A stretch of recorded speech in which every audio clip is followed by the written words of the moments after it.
அந்த விஜய் மாநாட்டுல உங்க கார் கொடி கம்பம் விழுந்துருது. ஆமாண்ணே, நம்ம கார்ல தான். கார் வாங்கி கொடுக்கறதா சொல்லி வாங்கி கொடுத்தாங்களா? இல்லண்ணா, இன்னும் கார் வாங்கி தரல. மதுரையில் நடந்த தாவேகா மாநாட்டில் 100 அடி கொடிக்கம்பம் விழுந்து நொறுங்கிய காருக்கு பதிலாக இதுவரை தமக்கு வேறு கார் வாங்கி தரவில்லை என பாதிக்கப்பட்டவர் வேதனை தெரிவித்தார். இது தொடர்பாக காரின் உரிமையாளரான உசிலம்பட்டியை சேர்ந்த தினேஷிடம் நியூஸ் தமிழ் செய்தியாளர் பேசிய போது பழைய காரையே வாங்கி தருவதாக தன்னிடம் தெரிவிக்கப்பட்டுள்ளதாக கூறினார். அந்த விஜய் மாநாட்டுல உங்க கார் கொடி கம்பம் விழுந்துருது. ஆமாண்ணே, நம்ம கார்ல தான். கார் வாங்கி கொடுக்கறதா சொல்லி வாங்கி கொடுத்தாங்களா? இல்லண்ணா, இன்னும் கார் வாங்கி தரல. வேற அவங்க தரப்புல இருந்து எதுவும் பேசிருக்காங்களா? பேசிருக்காங்கண்ணா, இன்னைக்கு இல்ல நாளைக்கு முடிச்சு தரேன் இருக்காங்க. அப்படிங்களா? உரிய வாங்கி தரேன்னு சொல்லிட்டாங்களா? புது காரவே? புது கார் இல்லண்ணே, பழைய கார் தான் வாங்கி தரேன். பழைய கார் தான் வாங்கி தரேன். ஆமா.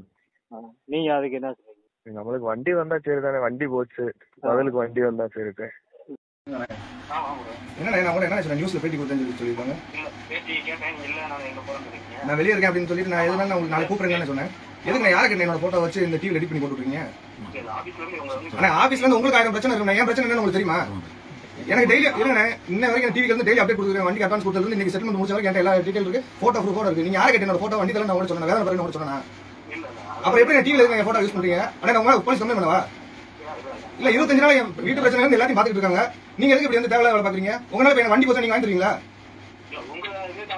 ஏன் நல்லதுக்கான அவங்க அன்னைக்கு பொறுப்பேற்றுக்கிட்டாங்க, பாத்து தரேன்னு சொல்லிட்டாங்க. சரி, நானும் பொறுமையா போயிட்டு இருக்கேன். எனக்கு அந்த இதுல தேவையான விஷயம் எல்லாம் நடந்துட்டு இருக்கு. நான் எல்லாமே அவங்க சொல்றபடி போயிட்டு இருக்கேன். எனக்கு வண்டி கரெக்டா வந்துருச்சு. நீங்க எதுக்கு அண்ணே எனக்கு சப்போர்ட் பண்றேன்னா நீங்க புதுசா ஒரு கார் வாங்கிட்டு வந்து கொடுத்துருந்தா 25 நாள் வீட்டுக்கு சாப்பாடு என்ன பண்ண கேட்டு வந்து வாங்கி கொடுத்துருங்களா? இது உங்களுக்கு தேவையான ஏன் பிரச்சனை? நீங்க எதுக்கு ரோட்ல வருவீங்க?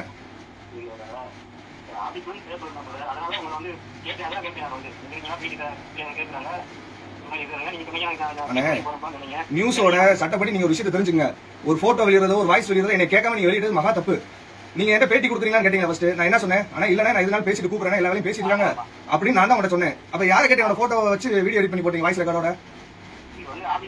ஆனா உங்க ஆபீஸ்ல சொன்னா நீங்க போய் இது பண்ணுங்க. எதுக்கு என் போட்டோ என்னோட வீடியோ போடுறீங்க? இப்ப எனக்கான பிரச்சனை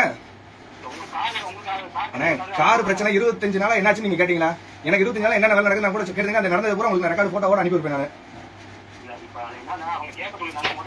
கேட்டீங்க, ஓகே, கேட்க சொன்னாங்க, கேட்டீங்க. அது எதுக்கு நியூஸ்ல பப்ளிஷ் பண்றீங்க? இல்லண்ணே, இப்ப நீங்க வேணும்னே பண்றீங்களா? இல்ல கட்சி பேர் அசிங்கப்படுத்தணும் பண்றீங்களா? இல்ல எங்களை அசிங்கப்படுத்தணும்னு நினைக்கிறீங்களா?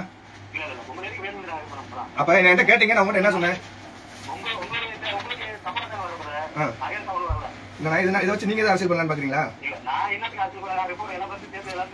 ஆனா ஏன் நீங்க இதை யூஸ் பண்றது? உங்களை யாரை கேட்டு நீங்க யூஸ் பண்ணீங்க? ஃபர்ஸ்ட் எனக்கு அதை சொல்லுங்க. என்கிட்ட கேட்டீங்க, நான் பர்மிஷன் கொடுத்தேன் உங்களுக்கு. பேட்டி எடுத்து தானே பண்ணும். ஆனா ஒண்ணும் இல்ல, நான் போலீஸ்ல கம்ப்ளைண்ட் பண்றேன், நீங்க வாங்க பேசிக்கலாம்.